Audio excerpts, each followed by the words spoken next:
सुप्रभात मित्रांनो, नमस्कार. मी मुरगाडी तुमचं पुन्हा एकदा स्वागत करते कोकणी मुरिया मराठी यूट्यूब चॅनलच्या एका नवीन छान व्हिडिओत.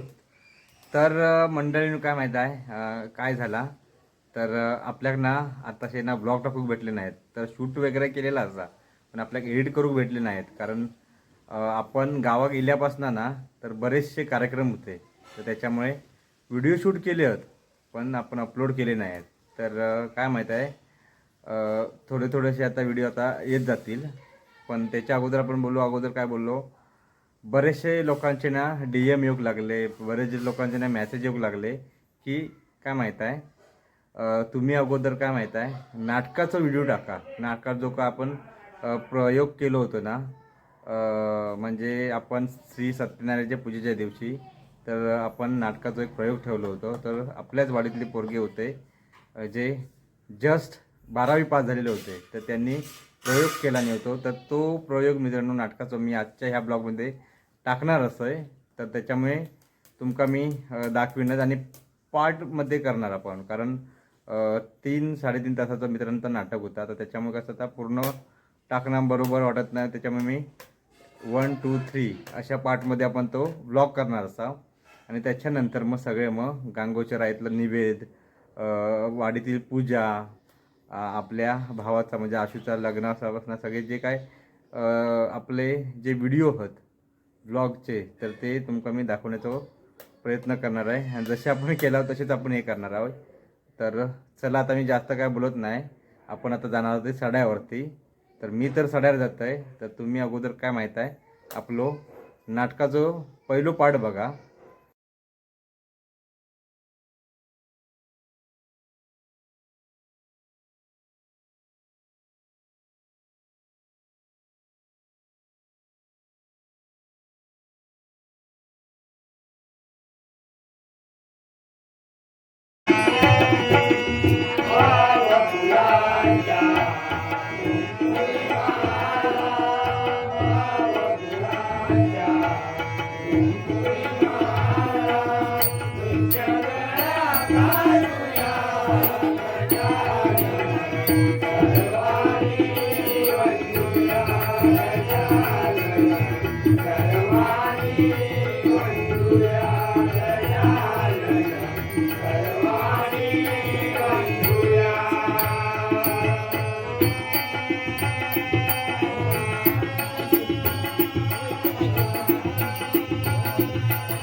Hallelujah.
सुस्वागतम सुस्वागतम सुस्वागतम.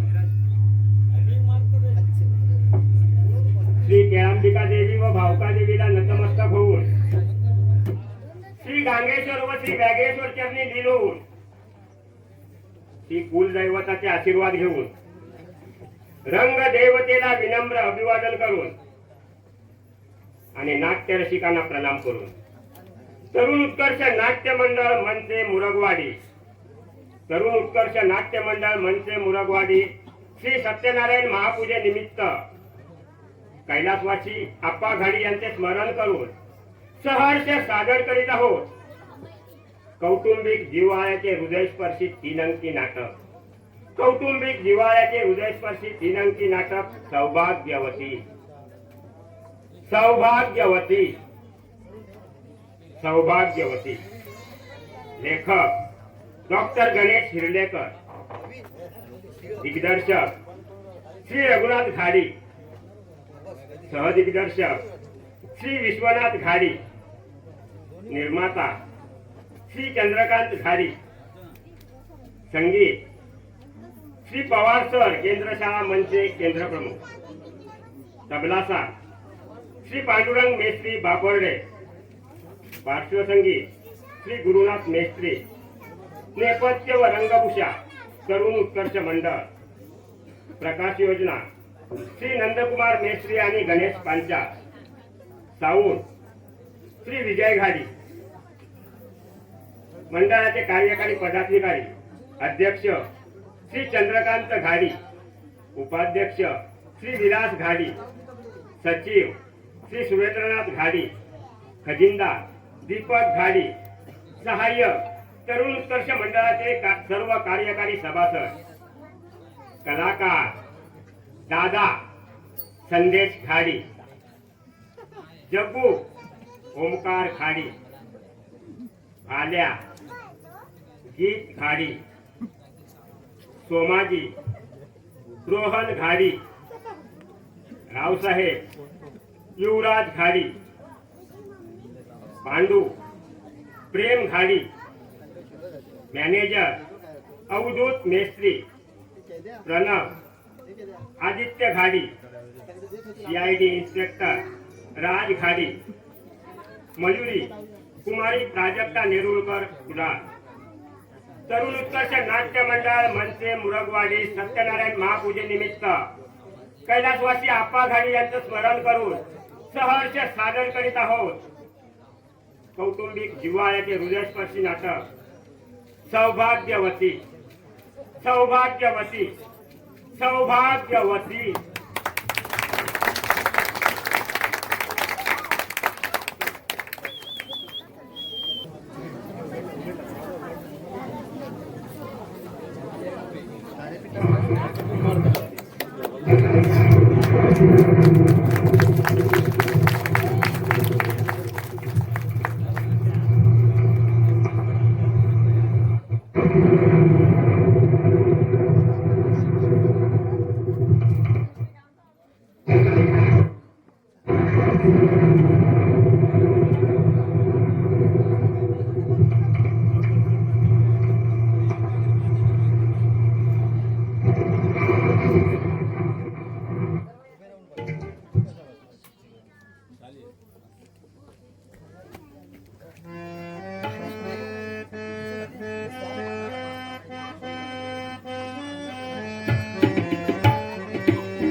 किती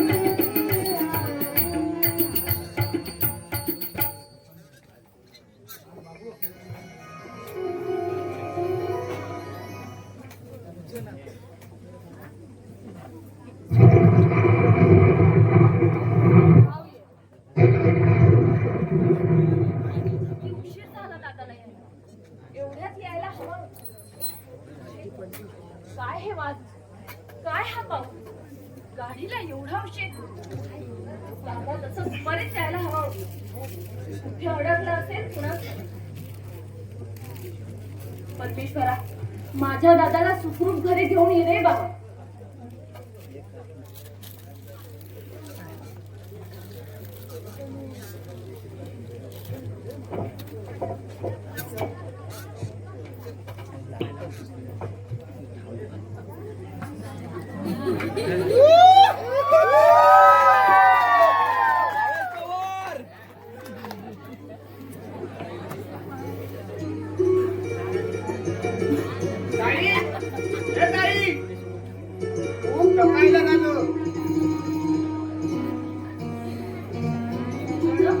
तू सकाळी बाहेर गेला, तू आता येतो. दुपारी जेवायला सुद्धा आला नाही. होताच कुठे दिवसभर? मारामारी करायला नाही गेलेलो, क्रिकेट खेळायला गेलो होतो. ए चौका, ए शेख. आज संध्याकाळी त्या भाल्या पवाराबरोबर जुगाराच्या अड्ड्यावर गेला होतास ना जुगार खेळायला? आल्या आल्या दोन सूप घ्यायलाच हवं का? आधी मला चहा नाश्ता दे. खूप भूक लागली आहे. सकाळपासून एका वडापाववरती आहे. चहा भूक लागली आहे. हे बघ प्रणव, तुझं वागणं बदल आहे. अरे तुझ्या अशा वागण्याचा किती मनस्ताप होतोय दादाला. त्याला घरात पाऊल टाकले की झाली पीर सुरू तुझी. त्या भाल्या पवारचा नाद सोडून दे. अरे एक नंबरचा मवाली आहे तो. तो मावाली मला लांडग्यांच्या जगात शोधवळ मावली कोण? त्यासाठी तुझे डोळे तुझे आरशात बघ. आणि हे बघ, यापुढे जुगाराच्या अड्ड्यावर गेलेलं मी सहन करणार नाही. तू मला चहा देणार आहे की तुझ्या तोंडाची पोपटपंची चालू राहणार आहे? देते, पण दादाच्या परिस्थितीचा जरा विचार कर. अरे दादाने या खोलीसाठी कर्ज घेतले. त्याचे हप्ते फेडता फेडता त्याच्या नाकी नऊ येतात. अरे तू जर नोकरी करून त्याला हातभार लावला असतास तर तेवढाच त्याला आधार झाला असता. पण तू साधा BA सुद्धा झाला नाही. आम्हा सगळ्यांच्या स्वप्नांची राख केली. मला सुद्धा चहा नकोय. अरे आम्ही तुझ्या चांगल्यासाठी बोलतो, वाईटासाठी नाही.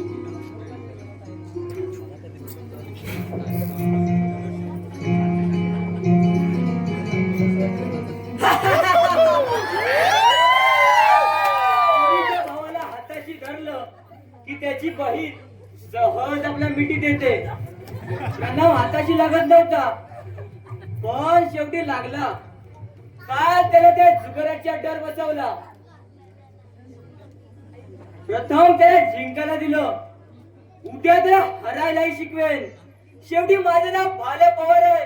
पवार बस तो भाल्या पवार. तू आणि इथं का मी इथं येऊन आहे? अरे वा, आल्या चहा. Very good. मी येणार होतो याचं स्वप्न पडलं होतं की काय? चहा तुझ्यासाठी नाही, प्रणवसाठी आहे. तू म्हणजे रणजित, प्राण, प्रेमकुमार, शक्ती कपूर. शक्ती कपूर नाही, शक्ती कापूस असतात. कापूस बोल, कपूर बोल किंवा कापूर बोल, वेळ पडल्यास एखादी पोरगी मला बापूची म्हणू शकते आपल्या पोरांचा. मग जा ना, बघ एखादी धाव भवानी. मला सुद्धा चहा नकोय. ओतून टाक. घरात पाऊल टाकले की तुझी नेहमी किटकिट असते. अगं त्याला नको तर मला दे. तुला देण्यापेक्षा मी तो ओतून टाकेन.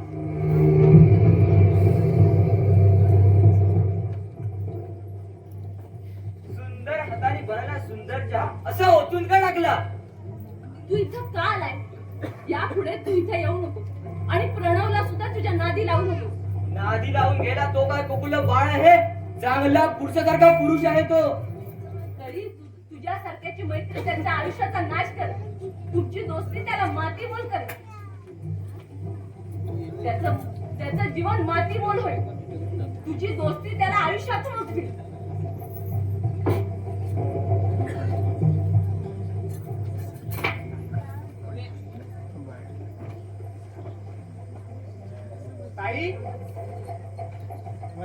पाहुण्यांशी कसं बोलावं समजत नाही तुला? हा तर माझा जिवलग मित्र आहे, त्याला असं बोललेलं मला खपणार नाही. दान पात्र पाहून करावं आणि दोस्ती माणूस पाहून.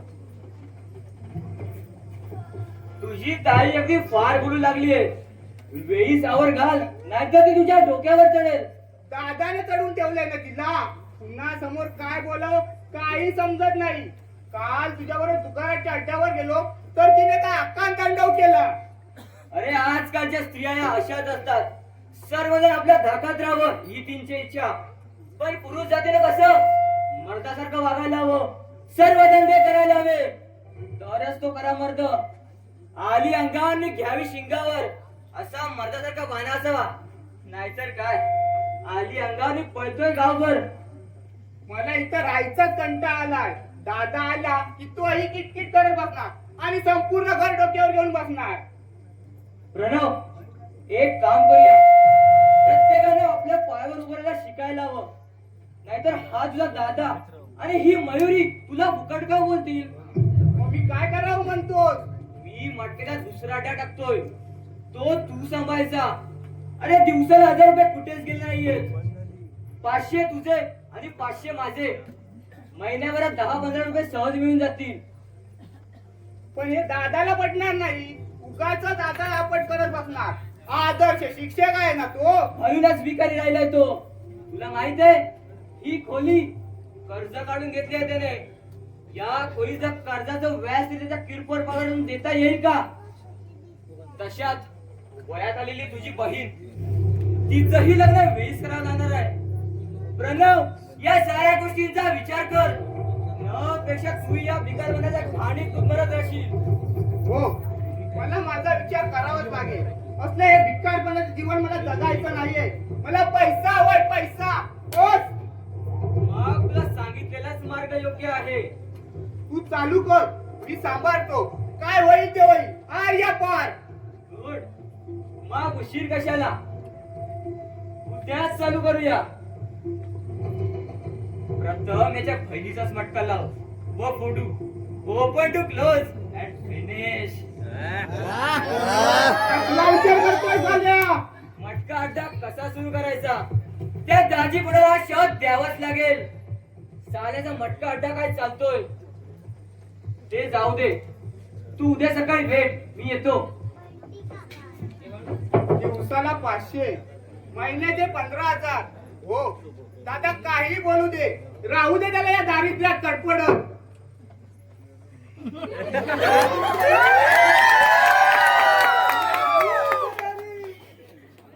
काय गुरुदेव, या पुष्कळ दिवसांनी यांना केलं. वाटलं जावं. जय गुरुदेव. प्रणव, काल एक मला स्वप्न पडलं. स्वप्नात तू आलास. स्वप्नात जो मला दिसतो त्याच्यावर हमखास संकट येतात. मग ती निवारण्यासाठी मी त्याच्या घरी जातो. विठ्ठला, हरी विठ्ठला, जय गुरुदेव. संकट? कसलं संकट येणार आहे माझ्यावर? जय गुरुदेव. ते काही सांगता येणार नाही, पण मी तुझी त्यातून मुक्तता करीन. कारण प्रत्यक्ष भगवंताचा तसा मला आदेश आला आहे. तुला कर्जाच्या बोजाखाली कितपत पडावं लागेल, तुझ्या नशिबी राजीवाने जीवन कितपत जगावं लागेल. जेव्हा आलेला मार्ग सोडू नको. जय गुरुदेव.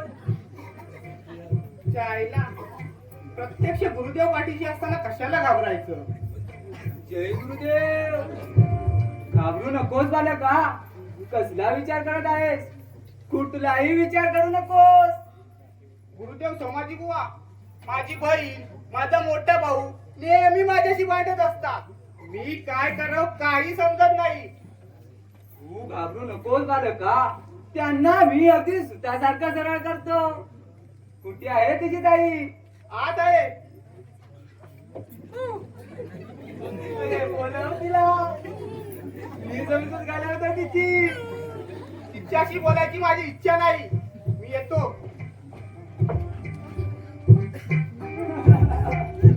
अरे तू नकोस बोलू. अरे मी बोलीन मी. ए मयुरी, ए मयुरी.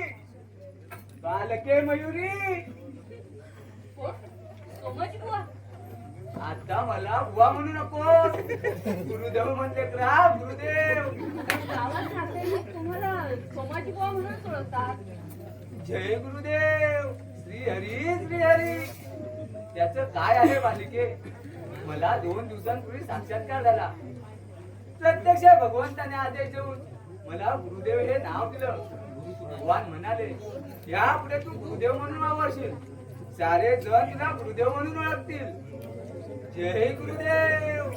अशी जवळ बस बालिके, माझा आशीर्वाद घे.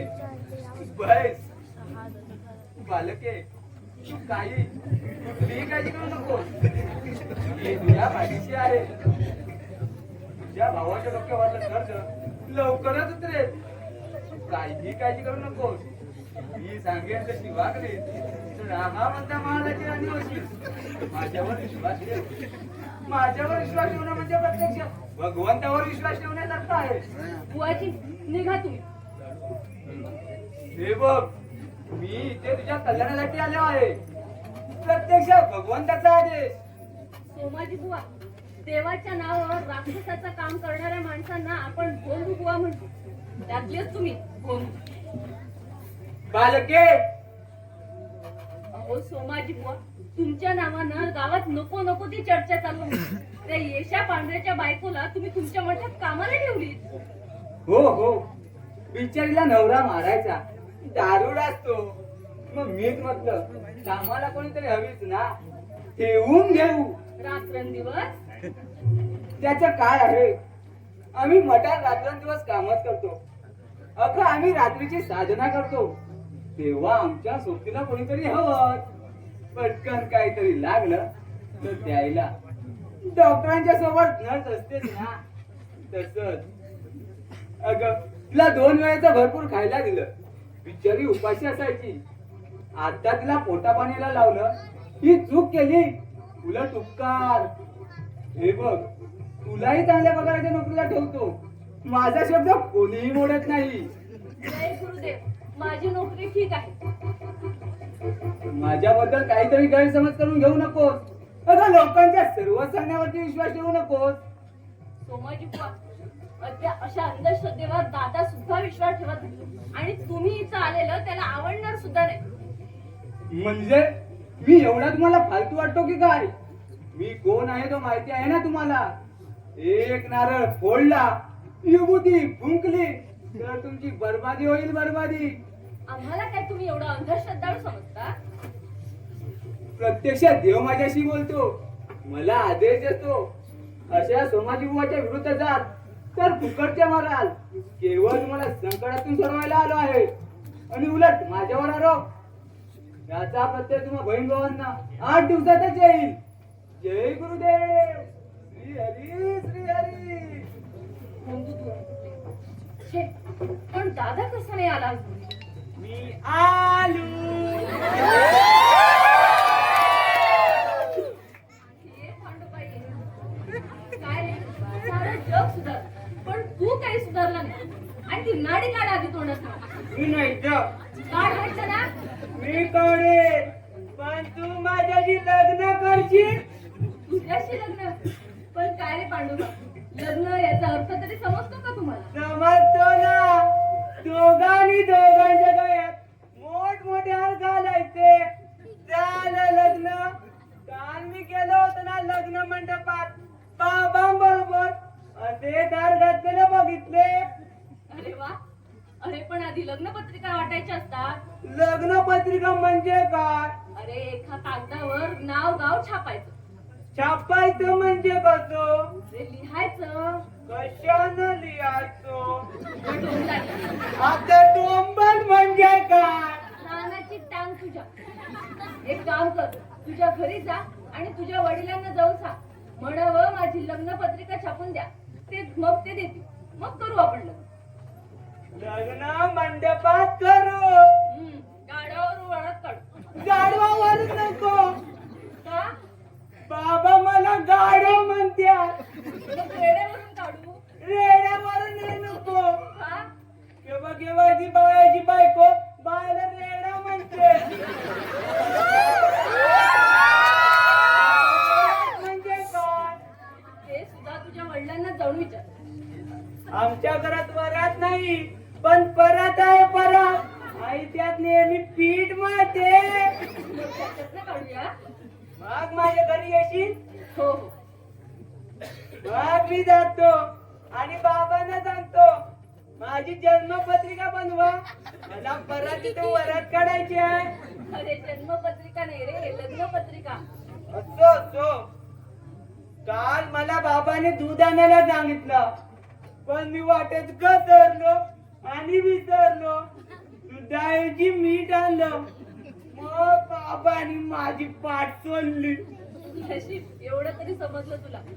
ते झोपा आहे. आई बाबा मला नेहमी दूध आणायला सांगतात.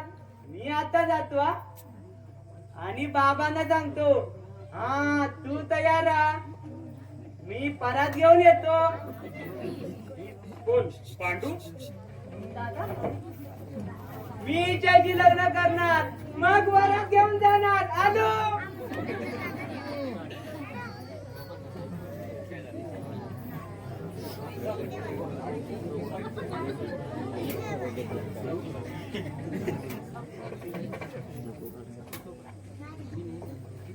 दादा किती रे उशिरी यायला.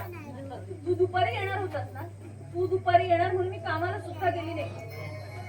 त्याचं काय झालं, 2 ठिकाणी माझे सत्कार ठेवले गेले. एक जिल्हा पातळीवर आणि दुसरा तालुक्यात. तालुक्याचा सत्कार अचानक ठरला गेला. दादा तुझ्याबद्दल खूप छान छान बोललास नाही. हो ना, अगदी स्तुतीसुमने पार उधळत होते. आदर्श शिक्षक. मयुरी, ही आपल्या आई बाबांची पुण्य आहे म्हणून तुम्हाला आदर्श शिक्षक हा बहुमान मिळाला. खरंच आपले आई बाबा असायला हवे होते. पण अशाच भावाचा धाकटा भाऊ एवढा विरुद्ध का. अगं तोही येईल तळ्यावर. वरती हात पाय सोडला आणि नाटक. मी जेवणार होता.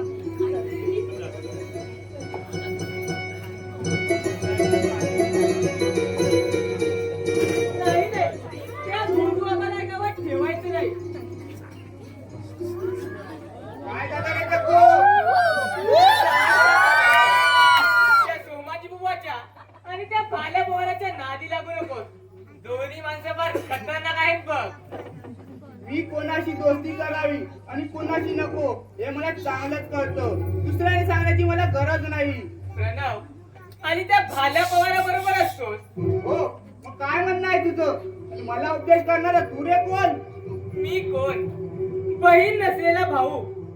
हा म्हणूनच मी मयुरी ताईला रक्ताची बहीण मानली. मानलेली नाती किती अतूट असतात याची प्रचिती मयुरी ताईकडे पाहिल्यावर नक्कीच येते. जग्गू एक सांगू, तुम्ही दोघं म्हणजे माझी बहीण आणि तू जरी किती पवित्र नात्याने जरी वागत असलात ना तरी या क्रूर जगाला ते पटणार नाही.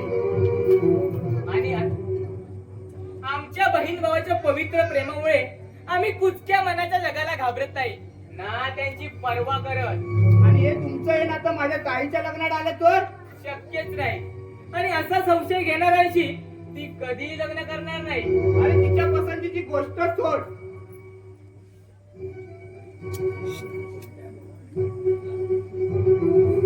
अरे तिच्याशी लग्न करायला कोणी पाहणारच नाही पण त्या पसंतीची गोष्ट सोड. जेव्हा मला कळेल की हे आमचं बहीण भावाचं पवित्र नातं माझ्या बहिणीच्या लग्नात येत आहे तेव्हा मी इथून कुठेतरी दूर निघून जाईल. पण तोपर्यंत नाही. भाऊ म्हणून सांगण्याचं कर्तव्य केलं. पुढचं तू आणि ताई येतो मी. छे, पवित्र प्रेमाला असा शाप असू शकेल? कोण? जग्गू? अरे असं गप्प का? नेहमी मयू मयू दादा म्हणत सारं घर अंगावर घेणारा आज असा गप्प का? काही नाही दादा. असं ते जाऊ दे. पण दादा तुझे सत्कार कसे झाले? अगदी छान. माझ्या दादाचे खूप मोठे मोठे सत्कार होऊ दे. तू आल्याचं कळलं म्हणून आलो. दादा एक सांगायचं आहे तुला. ते म्हणजे त्या सोमाजीची बुवाबाजी हारीत वाढत चालली आहे. चांगल्या तरुणींनाही तो नादी लावत आहे आणि त्याला साथ देतोय तो भाल्या पवार.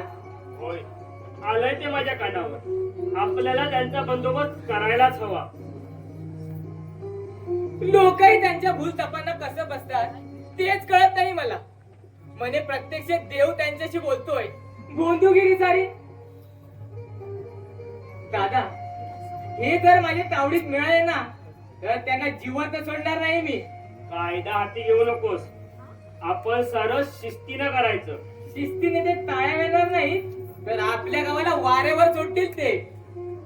त्यांना धडा शिकवायलाच हवा. हो बाबा हो.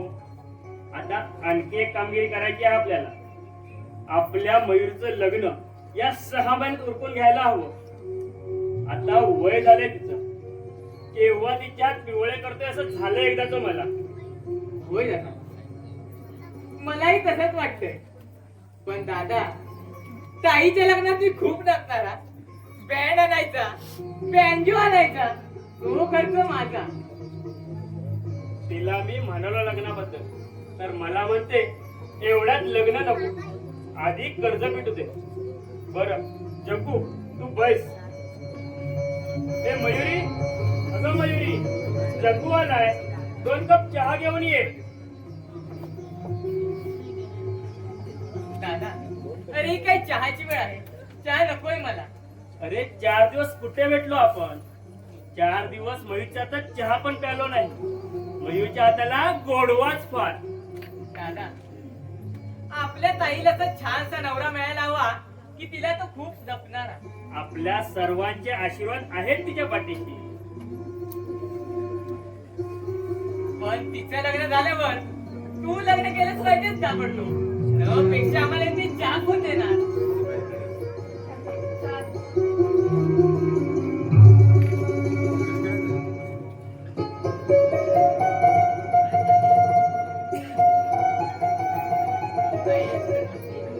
हा दादा, आता तुला इथून लवकरात लवकर घालवणार. म्हणजे का? लग्न करणं शक्यतो लवकरच. दादा, पण मी सांगितलं ना मला एवढ्यात लग्न करायचं नाही म्हणून. ताई, वयात आलेल्या मुलीचं लग्न योग्य तेवढी व्हायलाच हवं. मयूर, आपल्या आई वडिलांच्या आत्म्यात तडफडत असतील ना. अरे पण दादा, अरे तुझ्या डोक्यावर या खोलीचं कर्ज आहे आणि हे 3 महिने कर्जाचे हप्ते देखील फेडले. कारण परवा त्याची नोटीस सुद्धा आली आणि यात माझ्या लग्नाचा खर्च. मी मॅनेजरला समजावून सांगेन, कर्ज आज ना उद्या फेडता येईल. दादा, अरे किती महत् प्रयासाने तुझी खोली घेतली. कर्जाचे हप्ते फेडले नाही तर बँक जप्ती आणेल खोलीवर. काहीतरी मी व्यवस्था करेन, पण या 6 महिन्यात तुझं लग्न मात्र लावून देणार. दादा, अरे एखाद्या वर्षी लग्न नाही केलं म्हणून माझं काही वय वाढत नाही. पाहू, पण एखादा चांगला मुलगा मिळाला तर मी काही सोडणार नाही बघ. आता तुझ्यापुढे काय बोलणार?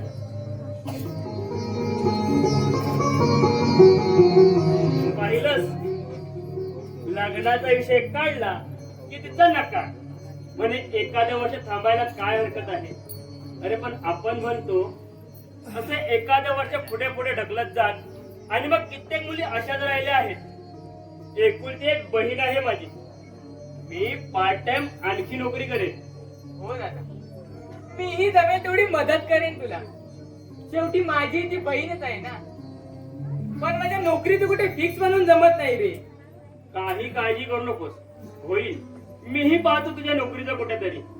दादा, तू आता विश्रांती घे, मी उद्या येईन.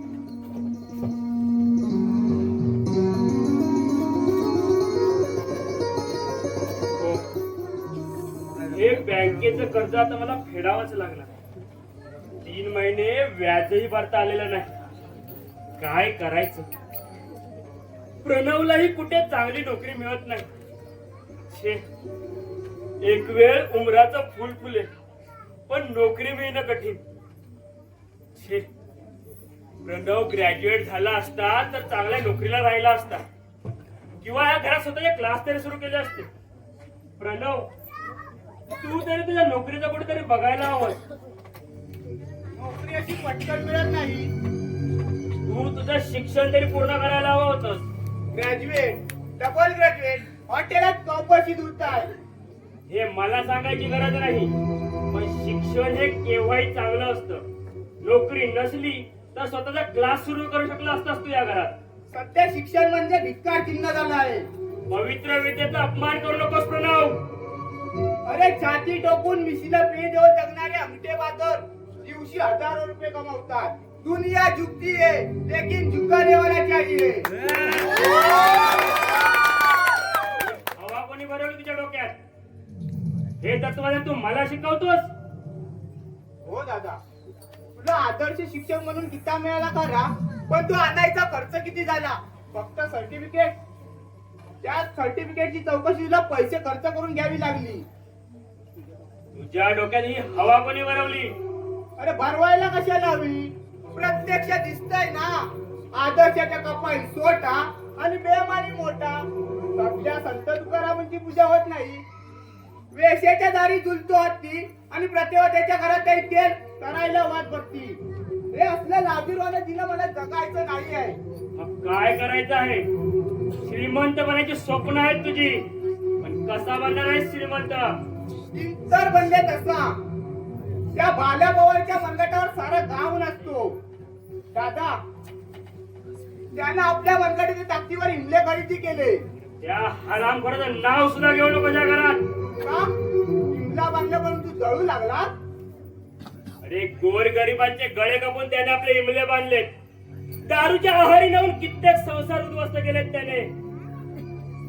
मी म्हणतो जाणकारांनी दारूच्या आहारी जावत का? टाळी एका हाताने वाजते का? त्या सोमाजी भाऊने आपला सारा गाव नादी लावला आणि आपल्या घरावर सोन्याची कौले चढवली. नाव आजकाल तू खूप भडकत चालला आहेस, पण एक लक्षात ठेव, देवाच्या घरी उशीर आहे पण अंधार नाही. अन्यायाने घरावर चढवलेले सोन्याची कौले शेवटी त्यावर कावळे बसणार नाहीत बघ. लक्षात ठेव, शेवटी सत्यमेव जयते. नेहमी सत्याचाच विजय होतो, कारण प्रत्यक्ष देव सत्याच्या पाठीशी असतो. सत्याचा विजय होतो, पण त्यावेळी सत्य मेलेलं असतं आणि असत्य भोपावत असतं. दादा, विज्ञान युगाचा झंझावात सुटलाय, त्याला तोंड दे. न पेक्षा या गाणी गुदमरत राहशील. तेव्हा त्या सत्याचा पाठलाग करताना तुला उद्या घराबाहेर पडण्याची वेळ येईल. त्यावेळी मी महालात असेल.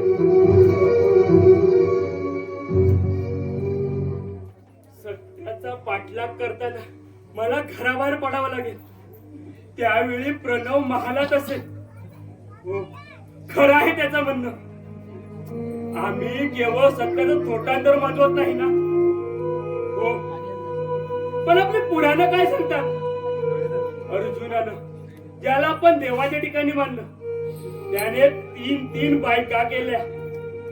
आणि ज्याला आपण राक्षस समजतो, त्या दुर्योधनाने एकही लग्न केलेलं नाही ना. पुन्हा राजकुमारला पळवून आणलं. देव तुल्य पुरुषोत्तम रामानं अति कठोरपणे आपल्या गरोदर पत्नीला वनवासात पाठवलं. पण त्या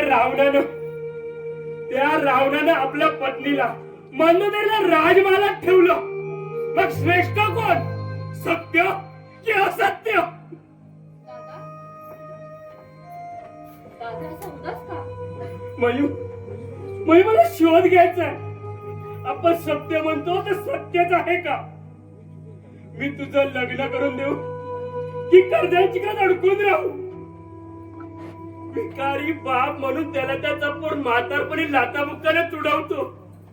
पोरांचे लाथाबुक्काने मार खाणारा बाप श्रेष्ठ की मुलांसाठी गाड्या कार खरेदी करणारा बाप श्रेष्ठ?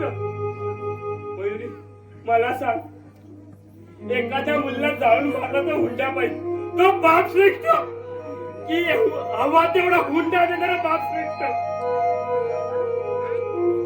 हा मयुरी, एक कागद घेण्यासाठी मला 500 रुपये दुसऱ्याकडून उसने घ्यावे लागले. पण तेच 500 रुपये मी प्रणवसाठी, या घरासाठी खर्च केले असते ना, तर माझ्या प्रणवलाही खूप बरं वाटलं असतं. मला आठवते ती माझ्या विद्यार्थ्यांच्या आई वडिलांची, आजोबांची कर्म कहाणी. त्यांना नोकरीवर खूप मनस्ताप व्हायचा. म्हणूनच त्यांनी चांगल्या पगाराची नोकरी सोडून दिली. हे कळतात त्यांचा मुलगा त्यांच्याशी बोलेनासा झाला. सून घरी आली, ती त्यांना म्हणायची, काय करून ठेवलं तुमच्यासाठी, का सोडलीत नोकरी? चालते वा घरातून. कपल्य काजमान निघून गेले, कायमचे दूर कुठेतरी. कुणी त्यांचा शोध घेतला नाही. पण त्याच आजोबांनी पूर्ण नोकरी करून लाखो रुपये पूर्ण कमवून ठेवले असते ना, तर त्याच सुनेने त्यांची रोज पूजा केली असती. खरं सांग मयुरी, आदर्श सत्य या जगात आहे का? दादा, तू दमून आलाय, जरा विश्रांती घे. मयू, मी प्रणवच्या शब्दाला उत्तर नाही देऊ शकलो आणि कधी देऊही शकणार नाही. दादा, आणि तू दमून आला, तू आंघोळ कर आणि जेवून घे. आपण यावर उद्या विचार करू. चल.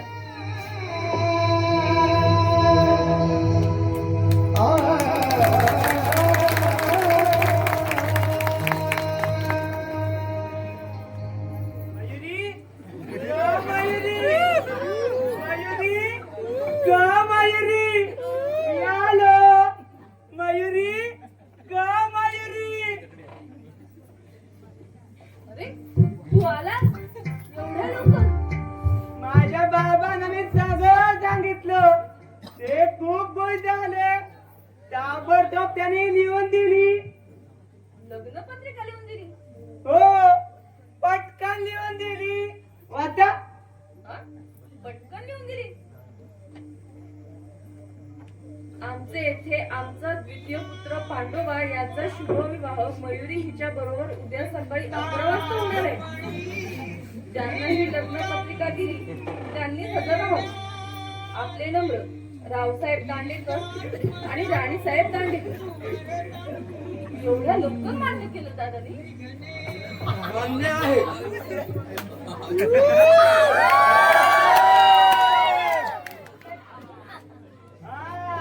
माझे बाबा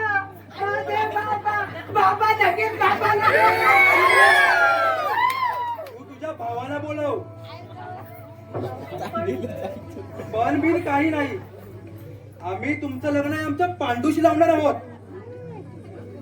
हो, पण 1.5 दमडीची तू आणि या रावसाहेबांसमोर वरमान करून बोलतेस. जा आणि पाठवून द्या त्या मास्तरड्याला.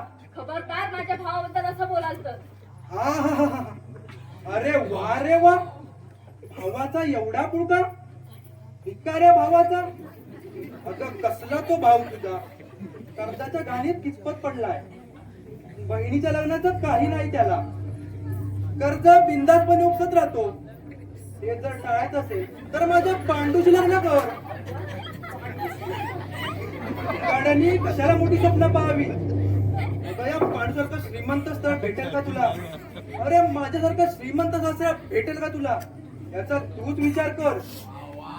तुझ्या भावाची हुंडा देण्याची हिंमत आहे? भिकारी तो. कर्जात कितपत पडलाय तो. तेव्हा माझ्या पांडूशी लग्न कर. पुढचं मी पाहतो. श्रीमंत स्थळ चालून आलंय. काय कमी पडलं तर मला सांग. ताबडतोब मी पूर्ण करीन. त्याच काय मयुरी, आमच्या बापदादांनी पाप केलं असेल म्हणून हा असा मंद बुद्धीचा मुलगा आमच्या ओटीत टाकला आहे. हा, माझी मोठी मुलगी अगदी याच्या विरुद्ध. फार तल्लक, बुद्धिमान, PhD केली तिनं. पण त्यामारी हा कसा जन्मला?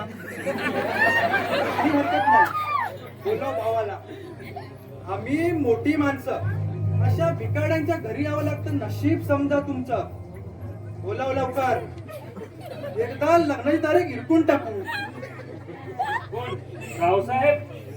हो, लग्नाची तारीख केव्हा ठरवताय? बोला. कुणाचं लग्न? त्याचं काय आहे दादासाहेब? तुमच्या बहिणीचं लग्न माझ्या पांडूशी. हुंडा वगैरे काही नको. शेवटी मास्तर हुंडा काय देणार म्हणा. रावसाहेब, तुम्ही काय म्हणताय तेच काही कळत नाहीये मला. माझ्या पांडूशी तुमच्या बहिणीचं लग्न. या पांडूशी?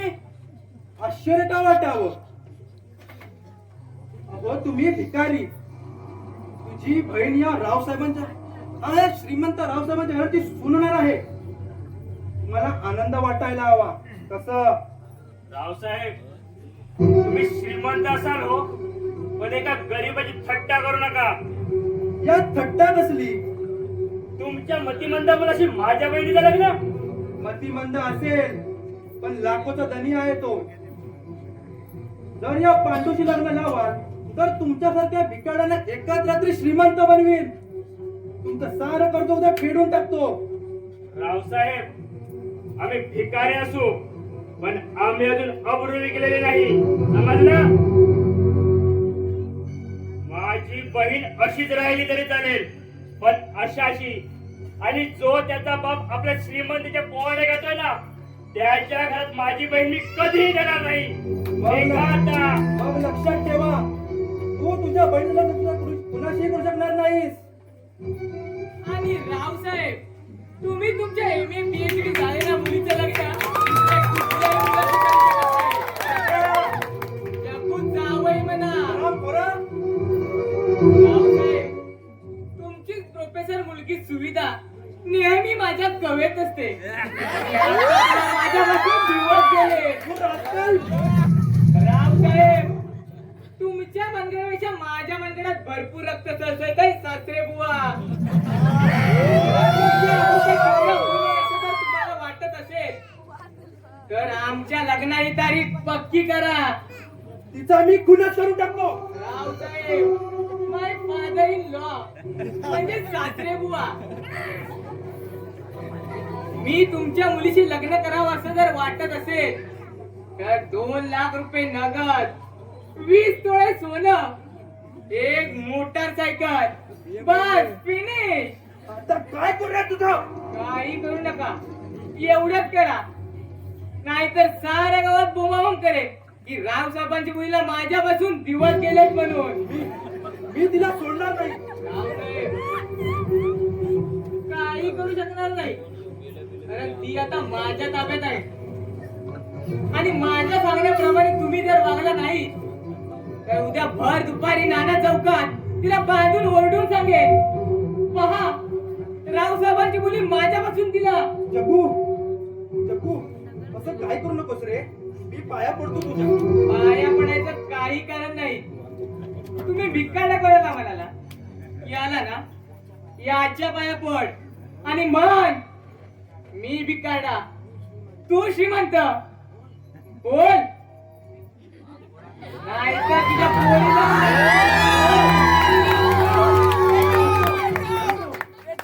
दादासाहेब, मी भिकारडा, तुम्ही श्रीमंत.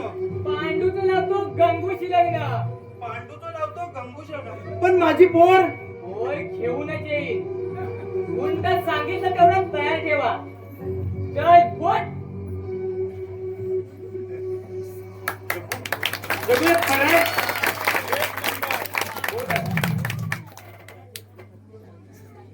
या जगात प्रत्येक माणसाने वेळी सज्जन बनावं, वेळी दुर्जनही. कर्णाच्या रथाचे चाक जमिनीत रुतलेले असताना तो काढण्यात मग्न होता. असं असताना अर्जुनाने त्याच्यावर शरवर्षाव करून त्याला ठार केलं ना, अधर्माने ठार केलं. तेव्हा दृष्टांचा नायनाट करण्यासाठी अधर्माचाही आधार घ्यावा लागतो. येतो मी.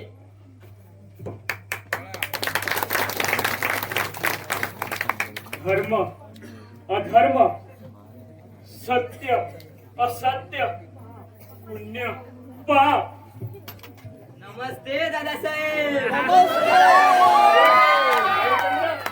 सॉरी, मला सरळचा लाडानं भाल्या म्हणतात आणि ते मला आवडतं. कशाला आलाय इथं? दादासाहेब, एक मस्तपैकी प्रस्ताव ठेवणार आहे तुमच्या पुढे. तुझा प्रस्ताव मला नकोय. ऐकून गेला. कार कथ आहे, कान तर कुठला काही येत ना. मी अविवाहित आहे आणि श्रीमंतही. तेव्हा मी तुमच्या बहिणीचा हात मागायला आलोय. रागावू नका. एवढं श्रीमंत चालून आलाय, त्याचा मनस्वी स्वीकार करा. मला हे मंजूर नाही. पण मला आणि तुमच्या भावाला मंजूर असलं तर? अरे तुझ्यासारख्या लांडग्याच्या घरात माझी खोली काय देऊ? देऊ नका, आम्ही करून घेऊ. तू चालतोय तू. I say get out. उगाच तुमचा घराचा सत्यानाश करून घेऊ नका. त्याची काळजी तुला नको. ठीक आहे. प्रणव, आपलं काय ठरलंय? मी तयार आहे. काय ठरलंय तुमचं? मी उद्याच मटक्याचा दुसरा अड्डा टाकतोय त्या दाजीपुराच्या पोटावर पाय देण्यासाठी. तू काही कर, मला त्याच्याशी कर्तव्य नाही. पण कर्तव्य नाही कसं? त्या अड्ड्यावर तुझा हा भाऊ बसणार आहे, दिवस 1000 रुपये कमवेल. नाही नाही, या आदर्श शाळा मास्तराचा भाऊ जुगाराचा अड्डा चालवणार नाही. प्रणव, प्रणव हे खरं आहे प्रणव. दादा, या गरिबीतून मला माझ्या जीवनाचे लचके तोडून घ्यायचे नाहीये. म्हणूनच मी याच्या जुगाराच्या अड्ड्यावर बसणार आहे. पैसा कमावणार आहे. प्रणव, दादा, या क्षणापासून तुझं माझं नातं संपलं. प्रणव, मी आहे आता या भाल्याचा. चल, या घरात मला क्षणभरी थांबायचं नाही. चल. शंकर, महालाची राग कधी तुझी वाट पाहते. प्रणव, गेला माझा प्रणव, गेला माझं नातं तोडून गेला. या आदर्श मास्तराचा भाऊ उद्यापासून जुगाराचा अड्डा चालवणार. आई बाबा मला क्षमा करा. दादा काय झालं? मयुरी आपला प्रणव नादान बनलाय ग.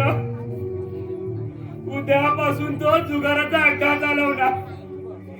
एका आदर्श शिक्षकाचा भाऊ जुगारी होणार. अनेकांचे संसार तो उद्ध्वस्त करणार. मयुरी मला विष दे का, विष दे. या जगाला लायक नाहीये मी.